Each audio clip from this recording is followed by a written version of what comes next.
discussed about open circuit characteristics, short circuit characteristics and zero power characteristics, and evolved systems, how these characteristics can be used to determine some of the basic parameters of a synchronous machine. After the zero power characteristics, we could draw what is known as a Pottier triangle by combining the information obtained from open circuit characteristics, short circuit characteristics and zero power characteristics to obtain what is known as a Pottier reactance, which is nearly same as the leakage reactance. So we separated out leakage reactance with the magnetizing reactance of the synchronous machine. Combining these two is the total synchronous reactance. Now these are tests, zero power output tests, from which we can obtain certain basic parameters of the machine, which is subsequently used for modeling of a machine. Then at the end of the previous lecture, we introduced a concept of a voltage regulation. For a synchronous generator, a voltage regulation is very important because as the load on the generator is changing, voltage at the terminal would also change. But there is a limit to which that change is permissible. From no load to full load, we should not have very large change of voltage. The measure of the drop from no load to full load voltage as a fraction of the rated voltage, we generally call it as a voltage regulation. So today we will go further on this concept of voltage regulation. And in the previous lecture we said that voltage regulation can be obtained by two methods. One is by test, where we can actually load a synchronous generator with appropriate load of appropriate power factor and measure the voltage at the terminals both at full load and no load. So the drop in voltage from no load to full load as a percentage of full load voltage will then be a measure of voltage regulation. Now such tests can perhaps be done for small machines where you can arrange for loads to absorb that much of power, maybe a few kilowatts, maybe at most a few hundred kilowatt. But in large generators, it is not always possible to actually load a machine. So testing is not practicable when we are talking of megawatts of power rating of a generator. Therefore, we should have an alternate method of estimating the voltage regulation of a generator. So today we will discuss this aspect. How do you estimate or predict the voltage regulation? By using certain parameters of the synchronous machine. The parameters would invariably be those obtained from the short circuit, open circuit and ZPF tests. So these are the aspects which we will discuss today. So as already mentioned, the voltage regulation is percentage voltage regulation is no load voltage minus full load voltage versus divided by full load voltage into 100.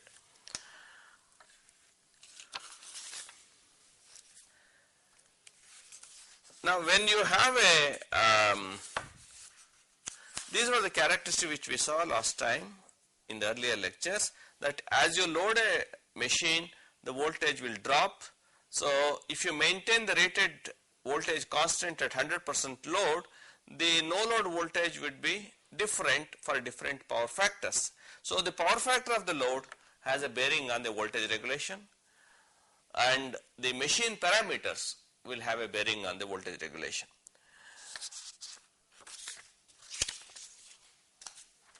Now, if you maintain a no load voltage constant, we discovered that the drop in voltage changes with the power factor. At unity power factor, there is certain drop in voltage. At leading power factor, there could even be a rise in voltage. At lagging power factor, there would be further drop in voltage.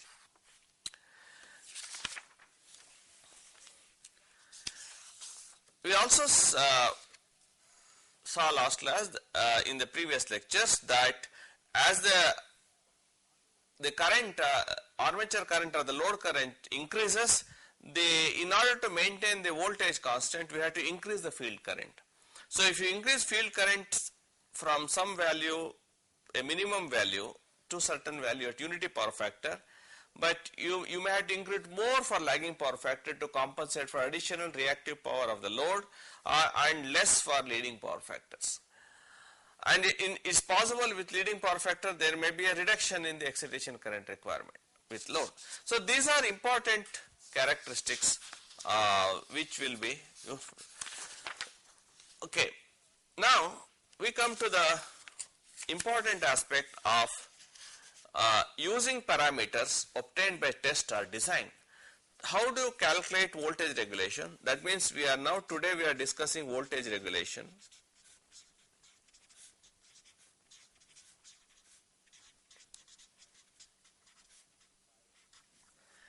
By using the parameters obtained by test or design. So you can get certain parameters, basically the model parameters like resistance, reactances and so on. So today we will see how we can use these parameters to obtain the voltage regulation. Now the first method is called what is known as a synchronous impedance method, where we use the synchronous impedance obtained from tests to calculate the voltage regulation. So what we do is the parameters required for us will be the armature resistance Ra obtained by test and the synchronous reactance Xs obtained by test. These are the ones obtained. How would you obtain this? Ra can be obtained from measuring the resistance, and Xs by open circuit and short circuit test. And generally we have seen in the earlier cases that if you draw the open circuit test and short circuit test, and at any this is the field current and this is the short circuit current and this is the open circuit voltage, and the ratio of the open circuit voltage versus short circuit current for the same field current is determined as Xs or Zs. If you neglect, this is what we learned earlier. That means we take at 100% 1 per unit voltage what is the short circuit current, and then you find out a value of Xs, because we have already observed that Xs is likely to change with reference to current. So we assume that we use a value of Xs corresponding to rated value, and then you do this calculation. Okay. Now how do we, that means we take Vt 1 per unit and armature current 1 per unit and then find out the regulation. So the EF, that is the voltage at the induced voltage, will be the voltage at the terminals Vt plus the drop Ia into Ra plus Jxs. So this is an equation which is known from that equivalent circuit. So we take this equation, that with voltage induced EF will be equal to whatever is the terminal voltage plus the load current into the impedance which is represented as Ra plus Jxs. Now we know Vt, the terminal voltage, and we know Ia, the armature current, and then and then we know the armature resistance by measurement, we know XS from OCSC test. So we can calculate EF. And this can be, when once you know the magnitude of EF, we know the magnitude of EF and we know the magnitude of VT, and then we say voltage regulation will be the magnitude of EF minus magnitude of VT divided by magnitude of VT. So this will be the voltage regulation. So as mentioned here. So voltage regulation is EF minus VT divided by VT. This is the magnitude. Okay. And if I use this relation, that EF is equal to VT plus IA into RA plus JXS, then we can have the a phasor diagram. That means if this is VT, I add, this is IA, and this theta is the power factor angle. This is cos theta is the power factor, and to VT vector you add IA RA, because we know RA, we know IA RA, plus perpendicular to that you have the J into IA XS. So you add this vectorially. So we have VT IA RA plus IA XS, and the resultant of this is EF as per this relation. That means EF is equal to VT plus IA into RA plus JXS, and of course EF is vector, VT is a vector, IA is a vector, and this is what we have said, VT IA RA. So we can now know EF, and we get the phasor diagram on load, and we already know that this is at some lagging power factor. So you can also draw for other power factors, like if you have VT, if it's unity power factor IA, theta is 0, then you have IA RA plus IA XS. So you have EF. So you now know this is IA RA, this is JIA XS, or this is at unity power factor. Now if you want to have a leading power factor, same thing, I will draw VT, and let us say it is leading power factor, this theta is now positive, this is here is IA, so you may have IA RA, because you know RA, and then JIA XS. So again you will find the resultant EF is like that. So in each case you will know what is the magnitude of EF here, and here also you know what is the magnitude of EF. So this magnitude is known here. Now you will notice that this is at lagging power factor, magnitude of EF is more, unity power factor magnitude of EF is less, and at leading power factor magnitude is still less. So voltage regulation will now be depend upon the power factor. Now here is theta is negative, and here is theta is 0, and here is theta is positive. Okay. And we thus calculate the value of the voltage regulation, and this method is called the synchronous impedance method, because we use synchronous impedance. Okay. It's very straightforward and simple, you can calculate this. Now the next question is, that means we obtain the voltage regulation for different power factors. Now the question arises, we have to choose RA and XS, how to choose this, and which, because we know they are likely to assume different values under different operating conditions. So the question that will be asked is how to choose, which parameter to choose. That is the next thing. For RA and XA. Now RA, the armature resistance, which is AC under normal operation, will not be same as the armature resistance under DC. So it will be multiplied by a factor K. And now why this difference? Well, number one is, in normal operation the temperature of the windings will be higher than when you measure RA at a cold temperature. Number two, the the nature of currents flowing in the windings will be AC and not DC while we measure the resistance under DC conditions. So there will always be the AC effects, which we call it as often a skin effect, and there would always be some stray field effects and so on. So under actual loading condition, the value of RA will be much higher than the value of RA under measurements under DC condition. So generally it is suggested that you can choose the factor K multiplying this by about 1.6. So multiply, supposing you measure 1 ohms under DC, you take for this calculation 1.6 ohms. Okay. Now the next question is what value of excess you have to choose. See, excess under saturated conditions will be less than excess under unsaturated conditions. This is also a realistic situation.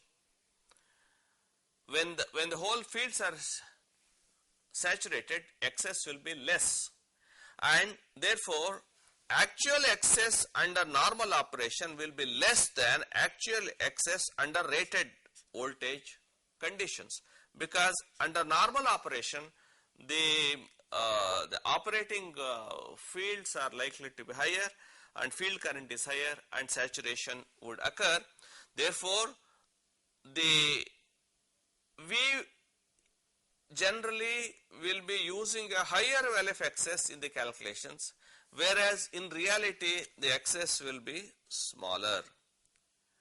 That means if you take any of these diagrams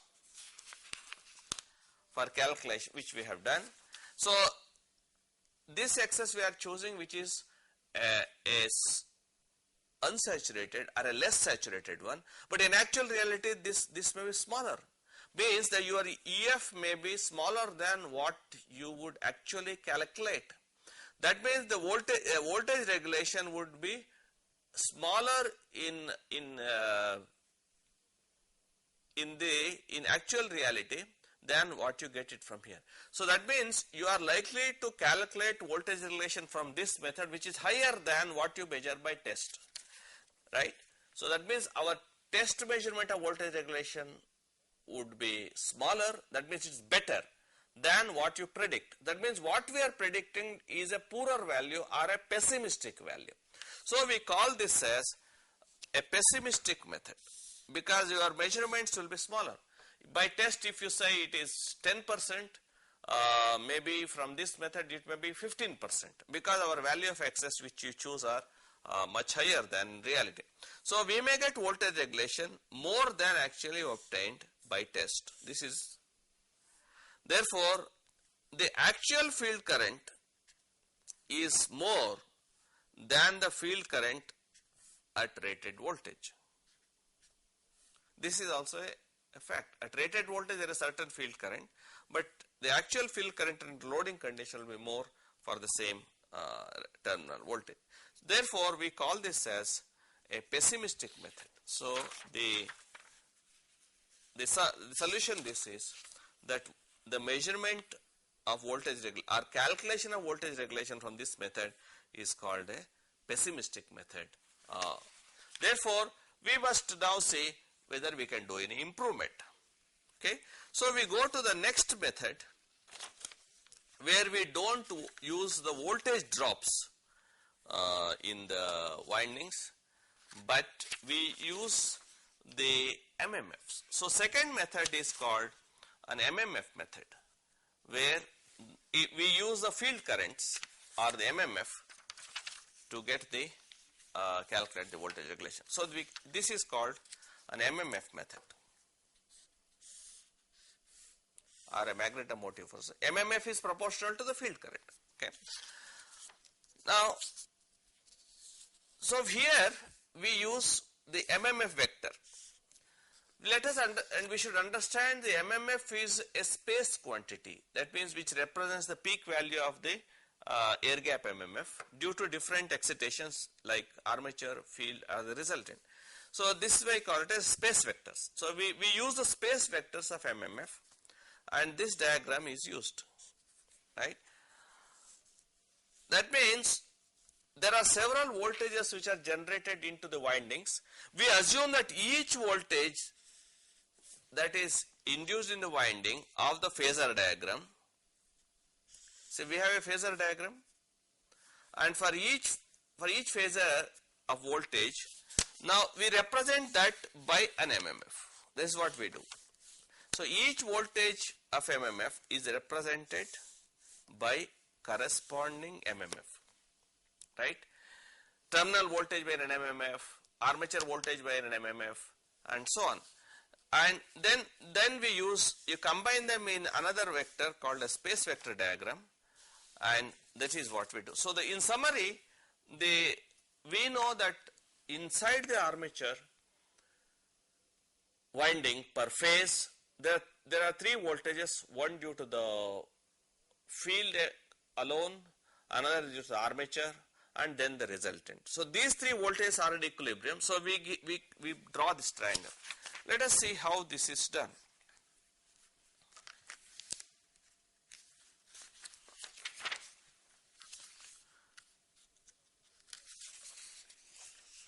Okay, let us now look at this phasor diagram. Let me explain. We have a VT, and this is IA, and we add VT plus IARA. That means we add the armature resistance to the terminal voltage, and we call that voltage as ER. Now then to that we add the synchronous reactance drop IAXS, vertical to this, perpendicular to this, and we get EF. So we have VT, ER, and EF. Now let us take that from the open circuit characteristics, because we know that for any voltage, see, for any voltage and there is an IF, this is OCC. Open circuit characteristic says for every voltage there is an IF. Let us find an IF which is proportional to that peak MMF. Field current is proportional to peak MMF, and let us say that from these characteristics, for each voltage, for VT, let us say gives an MMF MT, and let us say this ER, let us say it gives an MMF MR. So I have just perpendicular to that we have to draw, right? We have drawn this MT and this is MR. So the net voltage, that is, MR is for IARA. IARA is MR. So we have for the net voltage ER, you have this. Now we have seen this triangle is corresponding to this triangle, okay, and to this MR, okay, let's say IARA, I will not say MRA or something, because there is some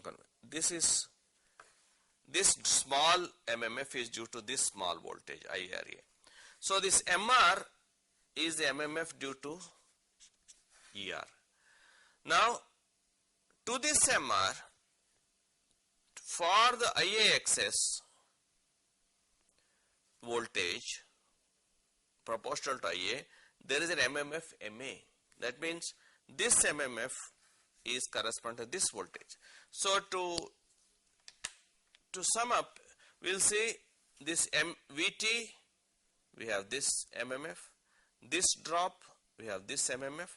Therefore resultant, this ER, we have MR, and this voltage, we have this MMF, and net MMF is MF. Okay, so we have got the MF space, these are all in space. MF will be the MR MMF plus M due to armature, which you call it as MA. So this thing, so MR MA, and then we have the net MF. So, but that net MMF MF, whatever is IF total proportional to MF, then I measure what is the EF.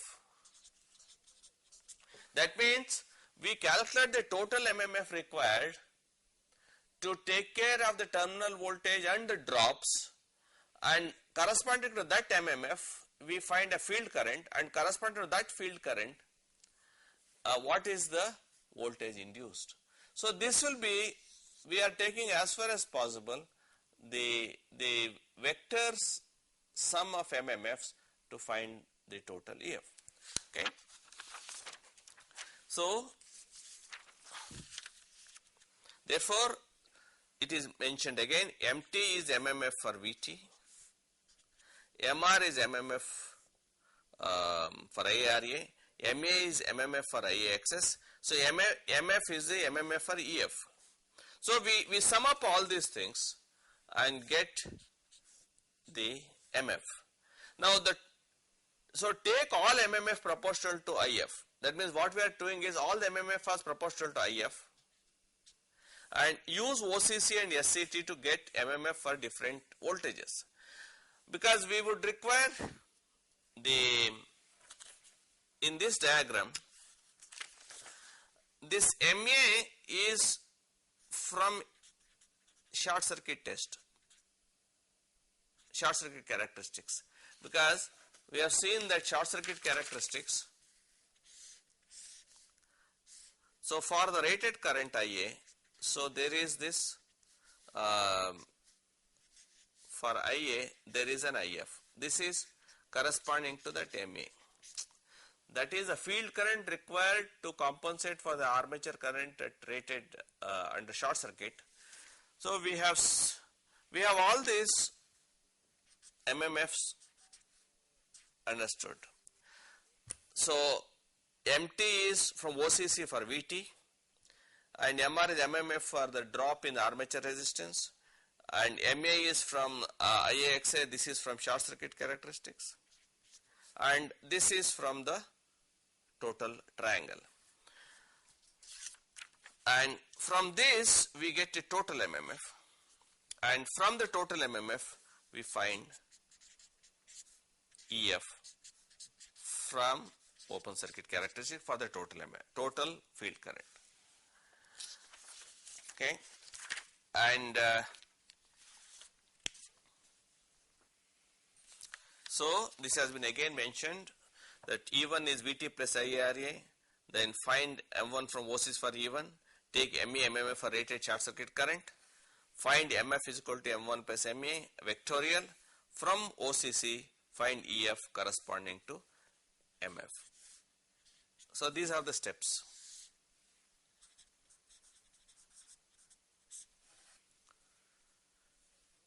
And now, and voltage regulation is EF minus, because since we know EF, voltage regulation will be EF minus VT by VT. So this is second method of calculating the voltage regulation as a sum of the MMFs each obtained from both OC and SC tests. Okay. Now here what is the problem? The problem is that actual IAXA drop here is more than what is used. If you conduct a test, IAXA drop is more, while in the case of earlier method of synchronous impedance method, IAXA drop actually was less, but it was more. So in this case, IAXA drop is more. So exact correlation, because short circuit MMF with IAXS, our problem is it is not prevalent. We do short circuit test separately, but in actual reality, the short circuit MMF with IAXS, because of the the nature, there is exact correlation is not prevalent. Therefore, we get voltage regulation by this method, which is less than by test. And that means if you measure voltage regulation 10%, but actually by test, by this method you may get say 8%. Therefore, we call this as an optimistic method. That means you get a result which is makes you much more happy, but in reality it is not so. So this is called an optimistic method. So we got the first method called a pessimistic method, where the voltage regulation was more than what you measure. Here you get voltage regulation less than what you measure, because in that case you are using voltage as the reference for calculation. Here you are using field current or MMF as a reference for this. Now there has been considerable research in these areas in past, and there was a third method which was considered relevant. Now this is called the American Standards Association method. Okay, and I'll explain this method, which is a sort of a combination of earlier two methods, and it combines MMF and Portier triangle, both of them, and that means uses open circuit characteristics, short circuit characteristics, and ZPF characteristics. All the three are used here. The procedure is as follows.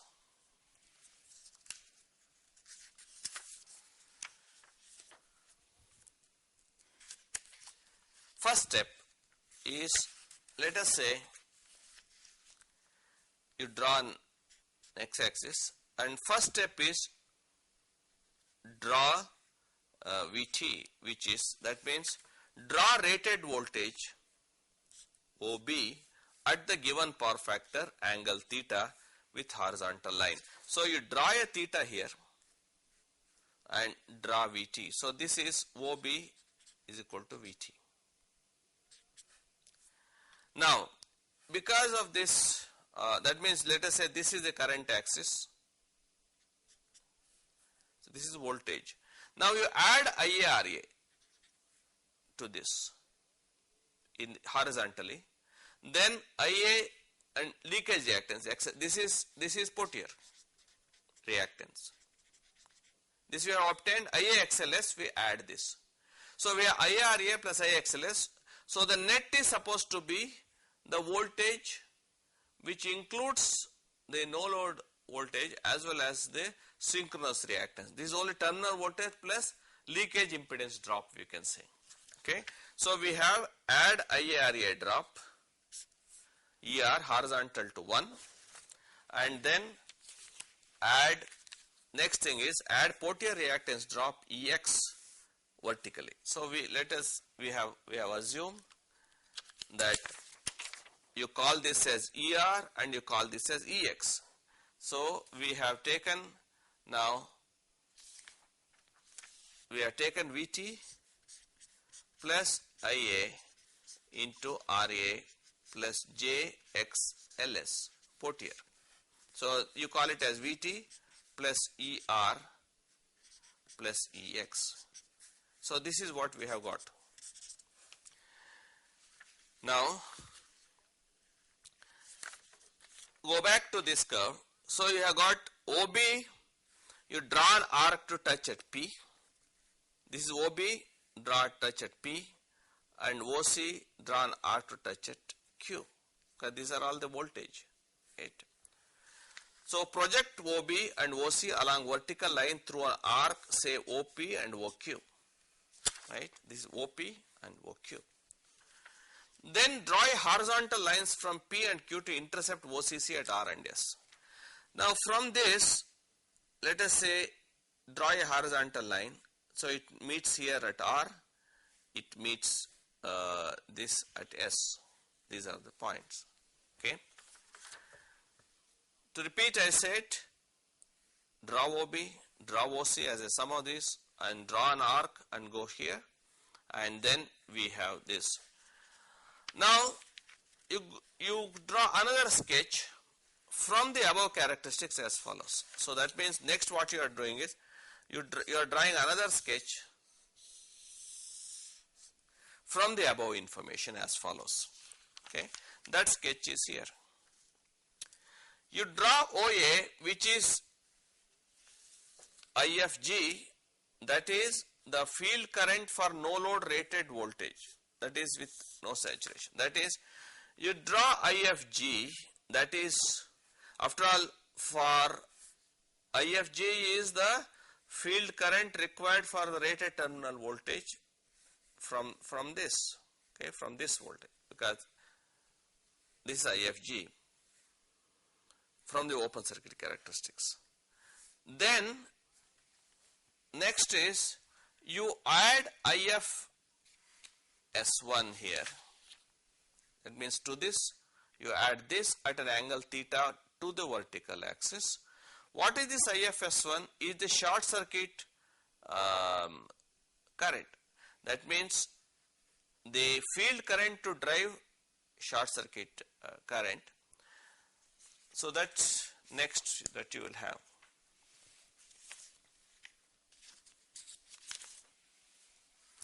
So next is add IFS1, that is this, which is the field current from rated short circuit current at 90 plus theta. So at this value you can have this. So we have drawn, this is the field current required to drive rated short circuit current, and from where you get it? We get it from short circuit characteristics. So from short circuit characteristics we know the field current required to drive rated short circuit current, and this is IS. So we have OA plus AS drawn at 90 plus theta. Now the resultant is the OS. Okay. So now what is this OS? OS is the field current to yield rated VT at no saturation.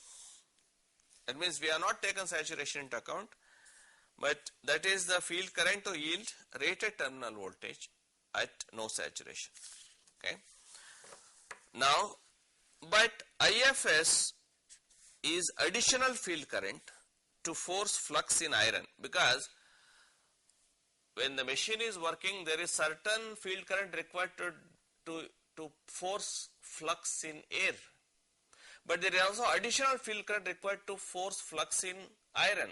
Ideally you may say no current is required to force flux in iron, but here some additional things. How do you get this IFS? Now IFS can be obtained like this. See, when it is operating at the air gap MMF like this, right? After all, VT plus the drop is the air gap voltage. That is the voltage which is in the winding and not taking it to our synchronous reactance. Now we have seen for this voltage the actual field current is this, whereas ideal field current is this. Ideal field current with no saturation, actual is addition. So this additional one is IFS, what you call it is this wing, this IFS, and you add that IFS here because we have taken this as only for the without saturation. So you get what is known as IFL. That is, what is IFL here? IFL, you get a total IFL. The add IFS to OS to get a total IFL. That means IFL is the total field current required to produce the internally generated voltage in the armature winding, which will be sum of all the voltages. Okay. Now, once you find the IFL, that is the total field current. So go to OCC and find for IFL what is the EF, which means that if you have taken, if you have a OCC, you know what is IFL and you find EF, right? So you have from this triangle what is explained here. You find IFL. To repeat, how did you find? We have first OA, which is IFG, that is for the air gap voltage, right? Then air gap voltage, then you add the MMF required for armature reaction. So what we have is air gap voltage armature reaction, the net will be the unsaturated field current. Then for that you add this additional field current to drive it through iron. So this will be the total field current required to drive the rated, drive that no load voltage or the internally generated voltage. And when else you know IFL, you find out for that IFL what is the EF. That means for that value of IFL, this is the total IFL from open circuit characteristics. You have this IFL, and then for that IFL you find out what is the voltage EF here. Okay. Now when else you find EF and VT, so EF minus VT gives you the voltage regulation, as we have already discussed earlier. Okay. So we have thus we get this total characteristics, field current for no load rated with no saturation, and then we add this with saturation. So you have the final picture. So there are 10 steps as mentioned here. EF for this, and voltage regulation will be EF minus VT divided by VT. So that it can be, we know VT, we know EF from this method, and we can find the voltage regulation. Okay. So we have now calculated, explained how by the three methods the voltage regulation can be obtained. All you need is the results of open circuit, short circuit and ZPF characteristics.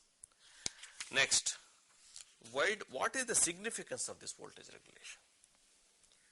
Why is it important? It's important as mentioned here. Number one, it gives an idea of voltage drop from no load to full load. Okay, and then that means if you take a generator, we know how much voltage drop will be there so that you can design the system appropriately.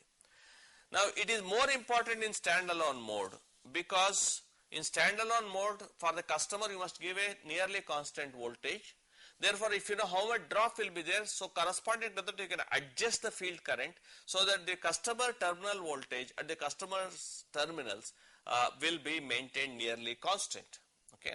So it is, as we said, about 2 to 5% is what is acceptable from no load to full load. So this idea will help us in this, and that means I can design the voltage regulator AVR. AVR is an automatic voltage regulator. As the voltage goes down, then the field current is automatically adjusted by this AVR. AVR is automatic voltage regulator. It is an electronic device which measures, every time it measures the actual field current, the actual terminal voltage, and then whenever the terminal voltage is less, then it will increase the field current in the machine.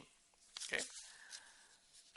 Now it also helps in estimating the range of field current from no load to full load for constant voltage. We have seen that what is the field current that will be required at no load, what is the field current that will be required at full load.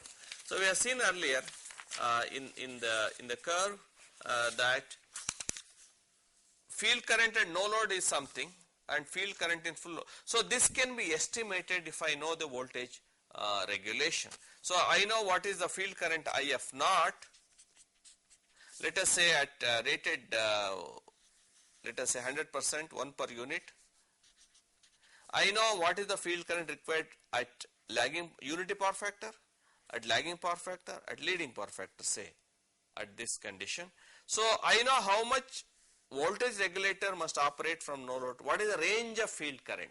That is very important. What is the range of field current from no load to full load? It may be say 3 amps to 5 amps, 1 amps to 3 amps, whatever it is. So that is one of the use of this method of voltage regulation. Okay.